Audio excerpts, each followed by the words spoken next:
Hey everyone, it's Mike with Inflatable Boarder. I am here just outside of Moab, Utah. It is Saturday morning and it is the first day of the 2-day Back of Beyond paddle race. The first day here is going to be a flatwater race on the Colorado River, and then the second day on Sunday is going to be a slalom whitewater race. Weather is looking pretty good. The high today is supposed to be like in the mid 80s, low 80s, somewhere in that range. And I got cloud cover this morning. It blew in this morning after I woke up. So we'll see. The wind isn't high right now, so we'll kind of hope that stays. Although it's the desert, so it probably won't. It should be good.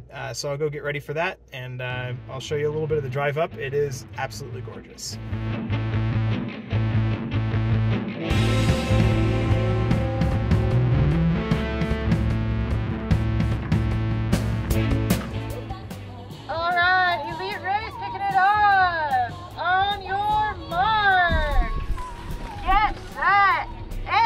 So the elite sub race for Back of Beyond races had basically 7 parts. It started off with a beach start where you had to run into the water, and throughout the race you were allowed to take up to 5 paddle strokes from your knees if you did fall down and need to regain your position. So utilizing those to get a few paddle strokes ahead of the pack is a good tactic for that beach start. Once you're up on your board, you have to ferry across the river and go behind a buoy on the far side. Now my strategy here was to get to the very far side of the river so that I wouldn't have to do a really sharp turn. I could instead just keep my board angled upstream, and we are fighting against the current here. And as I cross the far side, you'll notice that I'm going a little bit farther out to the edge of the river than most of the other paddlers. And there is a bit of a shallow spot that you have to kind of navigate through in order to do that. And it stays shallow for 5 or 6 board lengths or so. But once you're through that, you're in a much calmer section of river, and the current is not as fast against you. So even though you have to kind of paddle, use these shorter paddle strokes to get through the shallow section, once I've done that, I was able to paddle in calmer water, and it was easier to attain upstream.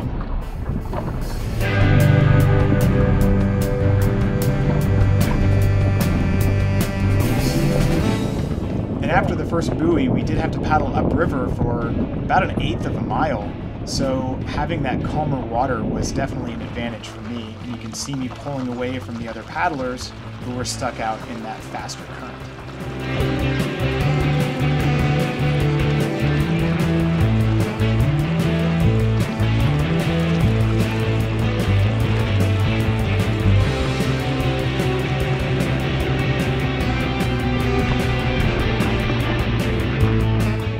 Once we got to the end of this short upriver stretch, we had another buoy to turn around, and this one I did need to make a 180-degree turn to get going downriver, so I stepped back for a pivot turn, worked my way around, and now comes the bulk of the race, which is a 7-mile downriver paddle.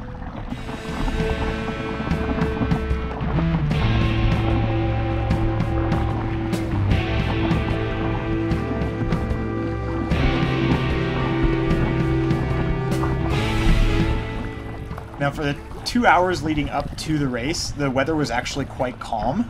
And then of course, as soon as we got on the water, that weather started to turn a little bit, as you can see in the background. And the wind did start to pick up. And between the really meandering course of the river and the canyon effect of the winds, it created some really intense winds that would shift around in different directions. So we had a headwind at the beginning as we were going upriver, which turned into a little bit of a tailwind. But then not too far down, this is only about a half mile from the buoy, it became a headwind. At one point we actually did get a little bit of rain as well. But the wind would also shift around and come from the side or behind you or in front of you, and just made things really chaotic.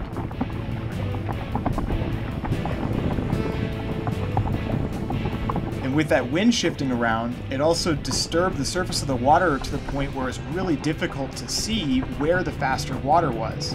As you're moving downriver, you want to follow the fastest sections of the current, and those do kind of move a little bit differently depending on the actual geology of the riverbed. And when the water's calm, it's pretty easy to see where that is, but when it's chopped up like this from the wind, it's very difficult to follow. And there were times I'd find myself out of the current and only averaging 4.5 miles an hour, especially with a headwind, and then I would find the current again and it would be averaging 8 miles an hour even with a headwind. So it really did make a big difference. And in order to follow that current, you did have to move from side to side across the river. There were also a few islands on this stretch of river, and you had to decide which side to go on. So here I'm aiming for the inside of the turn to go around the island there, as it looked to be a lot straighter and a much shorter distance, even though the river main current was flowing around the outside of the island. But what I found was that my paddle was starting to hit the bottom of the river, and it looked shallower up ahead. So I decided to cut back to the other side, follow the deeper water, and in the background you can actually see the person behind me. They're far to the inside, and ultimately that would prove to be the faster line. But what really did me in is as I came back out here to the outside of the bend, the wind picked up and pushed me into a large eddy, which is a change in the direction of the current of the river, really turbulent water.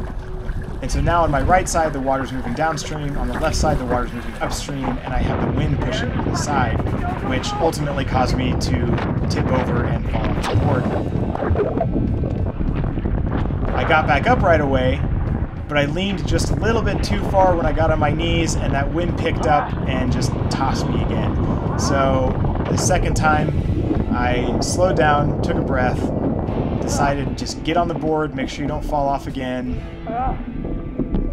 and get out of this eddy. You can see the faster water just behind me there, and I'm in this stagnant area of water, and I really need to get going. And you can just see the paddler passing me on the other side of the island over there. So a little bit of red passed through. So this is where I went from second place to third and had no idea that it happened. The race course continues for 7 miles, and this is a very popular area of the Colorado River outside of Moab, so we had a lot of other recreational boaters that we had to paddle around. So at the end of the race, there's one more buoy we have to go around, and it's a left-hand turn, which is my weak side for buoy turns. And you can see how tired I am here after fighting that wind this whole time. So I go for a inside buoy turn, not very fast, but I'm not worried about falling off my board doing that. Then we have to paddle upriver about 20 yards to get to the final beach.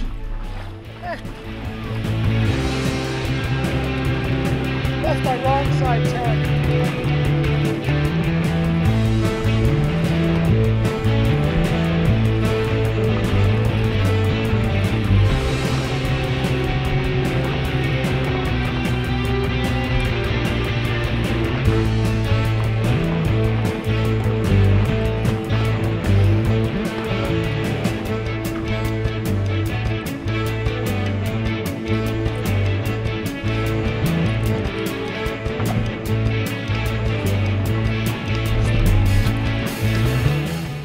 And then run across the finish line, which was another 20 or 30 feet up from the water.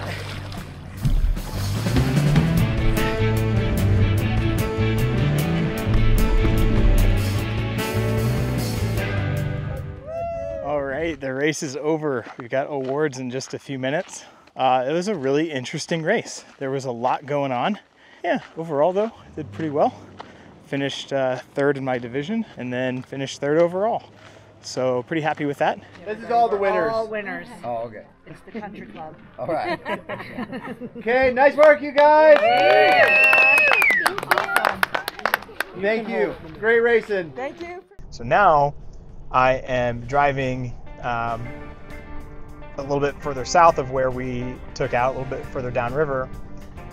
And I'm going to go check out the area for the whitewater race tomorrow. So this event is 2 days. The flatwater race today, the whitewater race tomorrow. And I haven't seen this rapid. I have no idea what it looks like. I vaguely know the course, which is going to be starting from the beach again, and then doing a couple of buoy turns above the rapid, running the rapid, and then another buoy turn below, and then coming back to a different part of the beach. So it's a short course.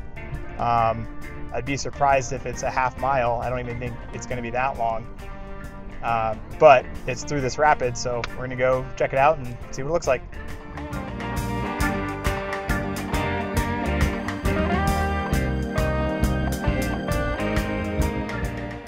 The whitewater race the second day was a slalom course, and the racers were divided up into heats of 3 paddlers each, and the winners of the heats would go on to compete each other, and the not so winners of the heats would go on to compete each other again as well. Each heat started out with a standing start. Paddlers then had to ferry all the way across the river and make a left-hand turn around the first buoy.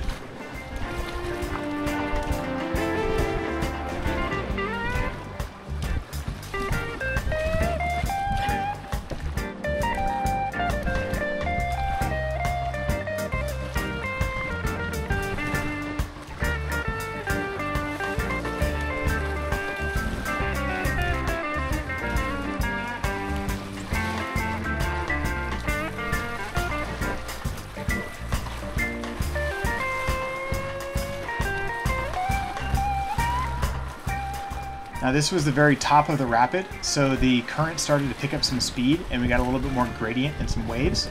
So as soon as you came around the left-hand buoy, you had to ferry back to the near side of the river where you started and get set to make a right-hand turn around a second buoy. And the second buoy was actually really hard to see because its position in the waves just made it pretty difficult to spot at times. It would get pushed down under the water. So once you went around the second buoy here, then you would turn and set yourself up to run the rapid however you wanted. This was my first time actually paddling this rapid, so I mostly just looked ahead and followed what the other guys were doing. And they avoided most of the big pour-overs and rocks, but it was just a nice Class 2 rapid with some good waves, a lot of side-to-side swishing effect, so it wasn't a really consistent wave train pattern. I did get knocked down and actually flipped over here on this pour-over rock.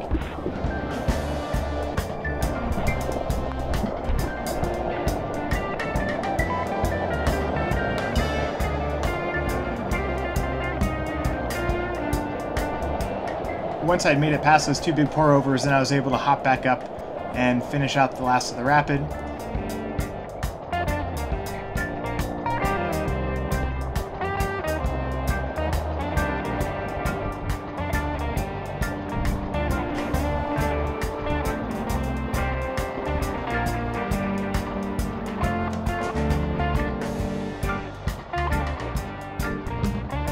It ended with a third buoy turn. You had to make a left-hand turn around this final buoy at the base, past all the main whitewater action, and then turn and sprint into the finish, which was a little confusing for the first time. They had a set of colored flags set up immediately after the buoy, which is what I thought the finish was, so I could see the other 2 guys passing it here. But what I found is that that was just an indicator to make your turn because the finish line was actually up ahead. So, you know, it's definitely something to be said for checking out the course and knowing the course ahead of time. But at this point, I was still so sore from the flatwater race yesterday that, yeah, I was fine just having a little bit of fun paddling whitewater and just seeing how I would do. Whew. Oh, yeah. Got a little wetter than I wanted, but it happens. Oh yeah. In the consolation bracket, we started the same way with our standing start.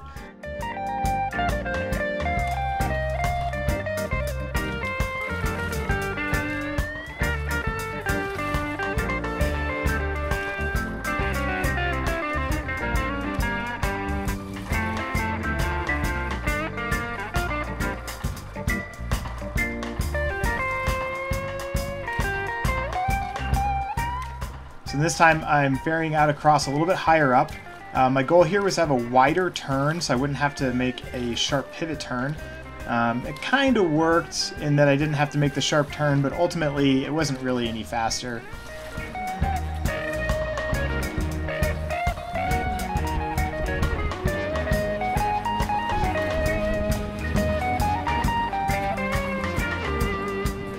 I set up for the next buoy turn here, and something happened. I'm not sure exactly what, but some here like overcommitted to a stroke or stopped paying attention. I'm not sure exactly what it was, but I slipped off, got back on, and in this race you only got 2 paddle strokes from your knees before you had to stand, and if you took more than 2 you'd be disqualified, and if you missed the buoy you'd be disqualified. So I just felt like the worst possible time. I couldn't quite get to the buoy. I missed it by about 5 feet, so I did get disqualified from this run. So again, just kind of decided just to take my time and have a little fun on the whitewater, and yeah, slipped off again a couple more times, but that's all part of it.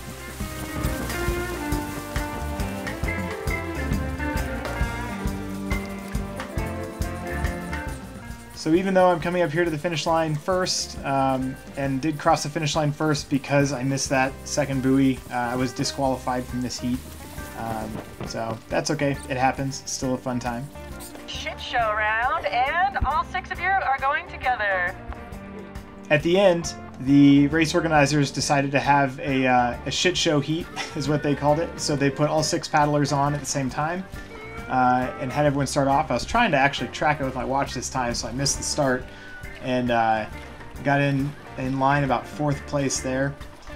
Again, I was going a little bit high, trying to soften that turn around the first buoy.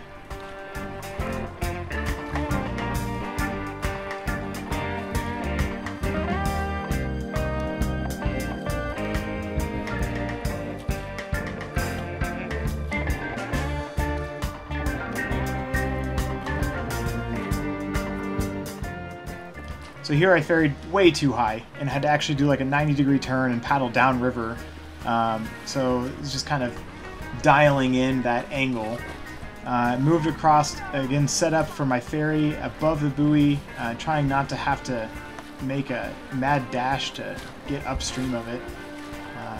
Got a little bit front surfed there for just a second, but got turned around and was able to get around that buoy. You can see it popping under the water there. Turned around and got ready for the rapid.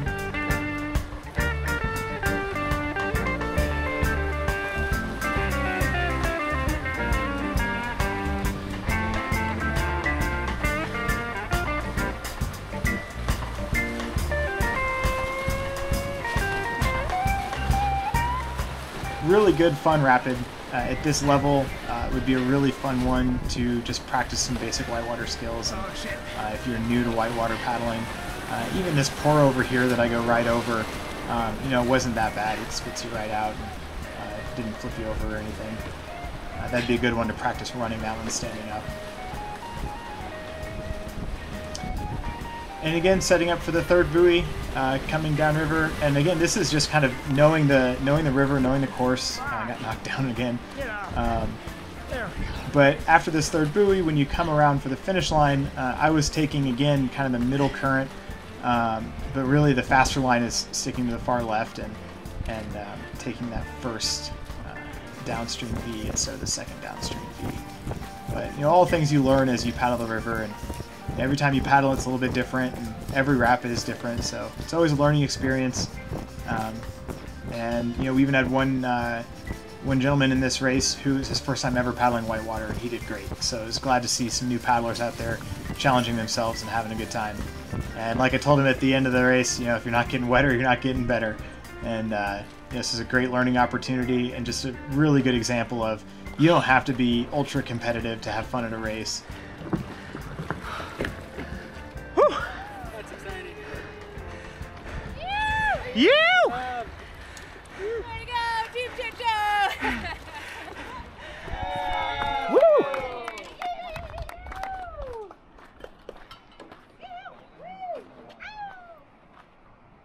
Sato. Yeah, buddy. In 2nd place, men's whitewater sup. Gabe! Ow! Representing. Yeah, boy. Thank you, Sire. In 1st place,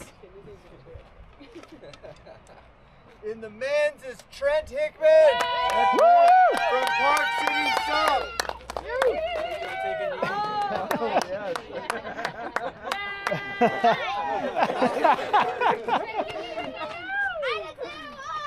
And the last one, in first place in the women's. Heidi. Woo! Heidi. Nice work. Yeah. Go stand with the boys. Let's give it up for the contestants crushing it today.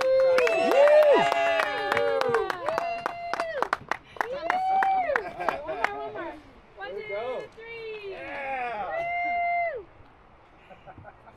Got it, Ryan? Yeah, that was the Back of Beyond race up here in Moab. Highly recommend it. I will absolutely try to make it back up for next year.